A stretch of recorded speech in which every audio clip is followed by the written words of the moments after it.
Good evening and welcome to Poland Daily. I'm Natalia Moczulska, and this is the news. The Polish state is prosecuting uniformed soldiers, while Russia and Belarus are preparing another wave of migrants to target the Polish border. The European Commission is warning of another hybrid attack using foreigners. The new government has talked a lot about strengthening the border, but no substantial work has yet begun.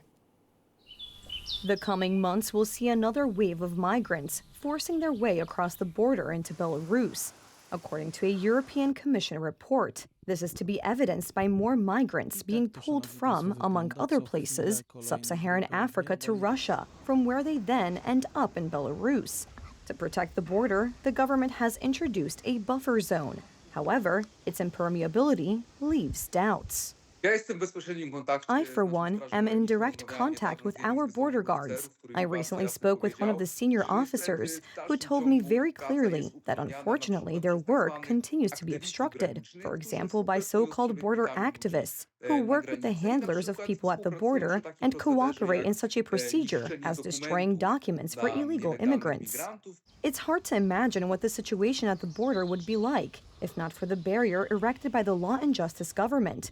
In the beginning, opponents of its construction were the Civic Platform, which voted against the construction. After Donald Tusk came to power, there was talk of strengthening the structure, and the Shield East program was announced. Months passed, and no work on the border began. We will continue to hear for the next few months that something needs to be improved, that something needs to be built, that Shield East needs to be built. But we must realize that Shield East was only for the European elections. That is just all talk and no action, as well as a form of political nonsense or political fiction. It's being talked about, and yet nothing is being done.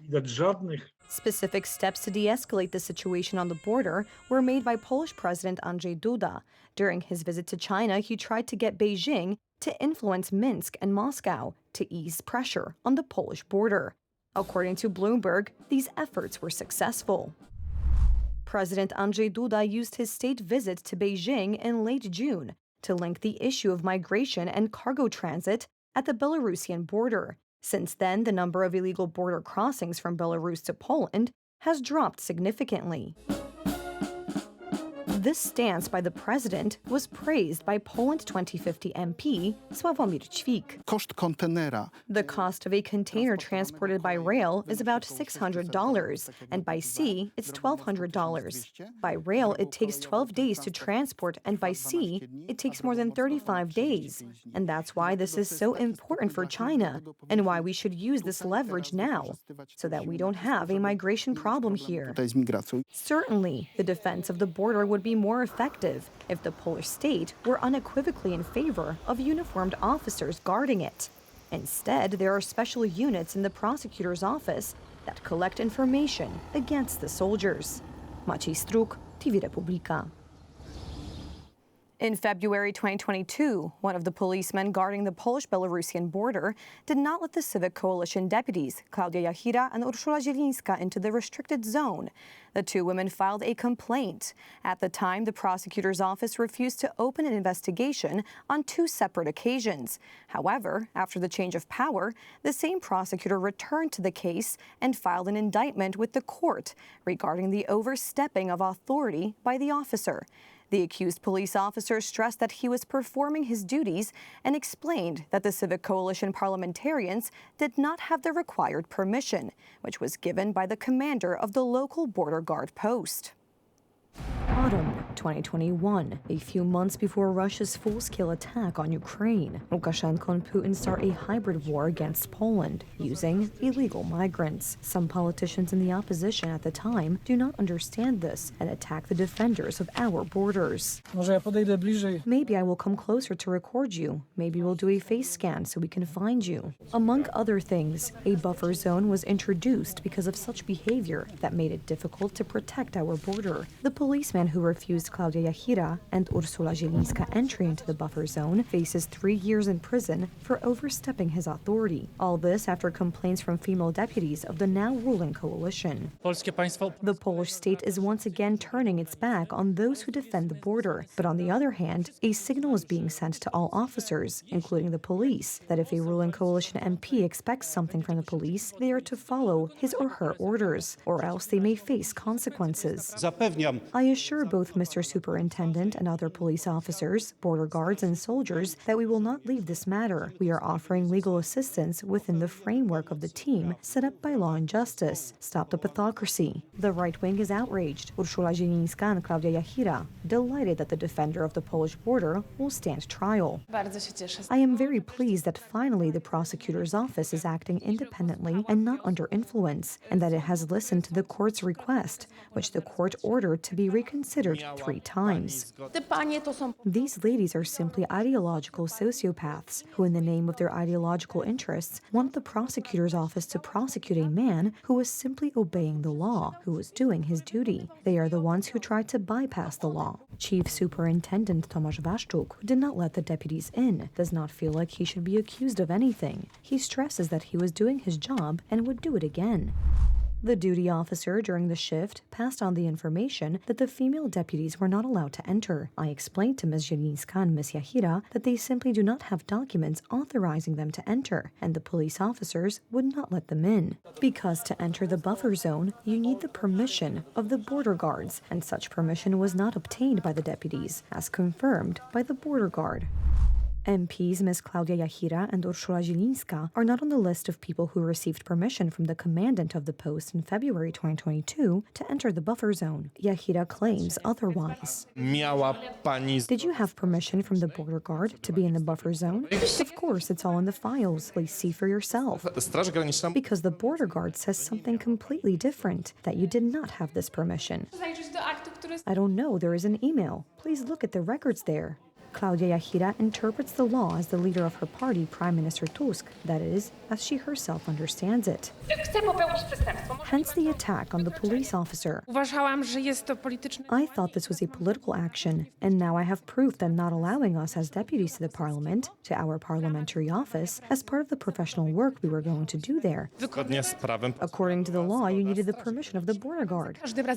No, according to the law, every time I didn't show my ID card, I entered on the basis of an agreement for the rental of a branch of the parliamentary office, and I'm very happy that Law and Justice is coming back on this issue. They did not get permission from the border guards to enter, and simply could not enter. I know how such things are handled. I am the chairman of the illegal migration team, and 2 weeks ago I was in the buffer zone. I was legally in the buffer zone, because I requested such permission from the border guard representatives in Białowieża. If someone is doing it illegally, they can't go in there.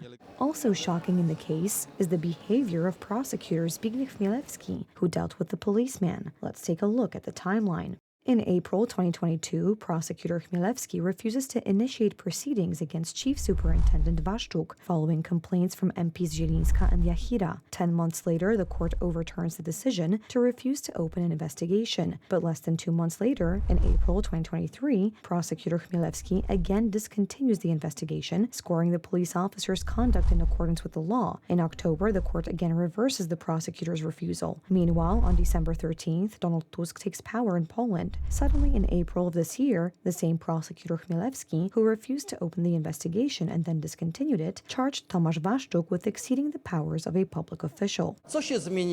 What has changed over the past weeks, months, that suddenly the prosecutor's office is waking up to action. Suddenly, criminal charges are being brought against an officer. Allnet asked the prosecutor's office if there was pressure from politicians of both the previous and current government at any stage of the investigation. No answer was given. Today, the consequences for the fact that the law was unclear will be faced by the executor of the law, that is, the police officer, so it will indeed be a difficult situation for him. But I remind all police officers that those times are not over. The MP's ID card opens all doors, and it is absolutely impossible to detain an MP when he or she is performing his or her official duties. This is not true. As we already know, there are situations in which even an MP needs permission, as in this particular case, permission from the border guard. Are you proud of all your activities on the border? Of course I am. Chief Superintendent Tomasz Waszczyk has resigned from the post. I feel a sense of resentment towards the system. From a guardian of the law, I suddenly become a criminal. I served citizens for 28 years and would have continued to serve if not for the incident with the deputies. The situation forced me to leave. If I had stayed in the service, it would have been a problem for me, but an even bigger problem for my superiors. I didn't want that to happen. And so once again, Donald Tusk's coalition and its politicians spit on the Polish uniform. In the context of what is happening now at the border, my situation proves that none of the officers serving there can count on the help and support of the state. This state, in the event of a stumble, can destroy any of them by the hands of MPs, senators, or ministers. Adrian Borecki, TV Republika. State-owned PKP Cargo has confirmed plans to carry out mass layoffs of employees. More than 4,000 people, professionals with years of experience, will lose their jobs. And that's just a small glimmer of recent bad news for the Polish economy. In addition to the wave of layoffs and companies fleeing abroad, there are also bad government decisions, or perhaps the government's lack of decisions at a time when other countries have no moments of hesitation. In turn, great economic opportunities are being taken away from Poland, which until recently were possible. More than 4,000 people laid off from PKP Cargo is unfortunately not the only alarming news. If we add to the various cuts of the Central Transportation Port, meaning the exclusion of Polish rolling stock manufacturers from the project, and add to that layoffs in other companies, not only state-owned but also private, and top it off with the cancellation of other investments in Poland, then the question arises as to how much will the Polish economy lose in reality. Today, I took a closer look at the situation. A lot of people will be left without jobs. Entire families will be affected after 40 years of work for PKP. Every worker who will be laid off has a family or other obligations. This will be a major tragedy for every family. It is terrible what they are doing. They sent the whole plant to 60% non-service, and then they are supposed to do a group layoff in September. PKP Cargo management will lay off up to 30% of the company's workforce, or more than 4,000 employees. Unfortunately, there is more bad news for the industry. The only element that is being implemented in the company at the moment is layoffs. Unfortunately, this could be very negative for the future of the company, and we know that the company should carry out transport at least next year, when there are huge infrastructure investments planned for the Central Transportation Port, etc. Who will transport it? Investments are planned, but not as expected. What's left of it is the so-called Y line, connecting Poznań, Wrocław, Łódź, and Warsaw. Yet Minister Malepszak announced an increase in speed to 320 kilometers per hour, which results on the side of benefits that a resident of Wrocław or Poznań may reach Warsaw about 10 to 15 minutes faster, but at the expense of the fact that such a train certainly can no longer stop somewhere in Kalisz or Sieradz on the way. On top of that, this is a solution to the massive detriment of Polish companies. If we accelerate the trains to 320 kilometers per hour, then Polish manufacturers for whom the challenge was to create rolling stock for 250 kilometers per hour will not be able to prepare a bid so that the rolling stock that will be bought to run on Polish tracks will meet the expectations of the carriers. It should not be forgotten that the various cuts to the Central Transportation Port project are real losses for the Polish economy. Without the Central Transportation Port, we may lose 50 to 70 million zloty of gross added value per year. This is the analysis of one of the most reputable companies in the world. Mr. Donald, what are you waiting for? Time is running out, and with it, money. According to forecasts by the International Air Transport Association, the Central Transportation Port could fairly quickly gain 20% of the market share in our part of Europe. The competition is not sleeping. A large air hub will most likely be built in Hungary. Prime Minister Orban is already in agreement with Vinci, the company that was supposed to be the strategic investor of the Polish Central Transportation Port. Now, because of the government's sluggishness, we are also losing the chance to be a leader in the nuclear sector. If the Poles don't decide what they want to do in the nuclear sector, it will be done by others, the Czechs or other countries in the region, who also want to build reactors on a massive scale. And so far, we have been in the forefront. The Korean investor who was supposed to build a nuclear power plant in Poland has already chosen, unfortunately, the Czech Republic. A major sports celebration and major problems, mainly organizational, but also those related to security. French authorities speak of a coordinated attack on the TGV high-speed rail, which paralyzed or disrupted train traffic in many parts of France. Experts have long warned that security will be the biggest challenge for organizers of this year's Olympic Games in Paris. Dark clouds and rain over Paris since early morning. However, as it soon turned out, it was not the weather that was the biggest problem for the organizers of the Olympics, but the transportation chaos at the train stations. French authorities reported an overnight attack on high-speed railroads, deliberately setting fires and damaging traction in several places in the country, several hours before the opening ceremony of the Olympics. It's probably a large-scale sabotage with some malicious acts probably coordinating. We're still in the process of analyzing all the impacts, assessing what we're going to implement as solutions, because it's going to have impacts also over the weekend. Some trains have stopped running at all. Others are facing huge delays. About 800,000 people across France are affected. I know there were more attempts to destroy the rail infrastructure in different parts of the country, but they were avoided thanks to the vigilance of employees who saw suspicious people. It is unclear who is behind the sabotage. France has long feared attacks by Islamic extremists. Israeli special services have warned of possible terrorist attacks on the occasion of the Olympics. Arson attacks on railroad traction may suggest Russia's actions. In recent days, there have been signs that could point to the Kremlin. Among other things, the July 21st arrest of a Russian citizen suspected of preparing destabilization activities in connection with the Olympics. Enhanced military and police patrols on the streets of Paris have been a constant presence for many months due to the highest level of terrorist threat and have been increased even further ahead of the Olympics. It seems like they're really hunkering down in terms of security, which I'm really glad to see, mostly because it is nervous, especially in this current times. There's a lot of opportunity for a potential attack. So. There have also been reports of a group rape of a 25-year-old Australian woman that allegedly took place in Paris just before the Olympics began, as well as numerous reports of attacks on tourists. At least for now, there are far fewer tourists than organizers had anticipated. They're afraid of the Olympics or the traffic or whatever. It's about 30% down from Paris residents expecting the Olympics to bring huge inconveniences have mostly left. Many were given the opportunity to work remotely for the time of the Olympic Games. And it's difficult to walk around because most of the most of the roads are closed. So, and as a tourist, it's very difficult.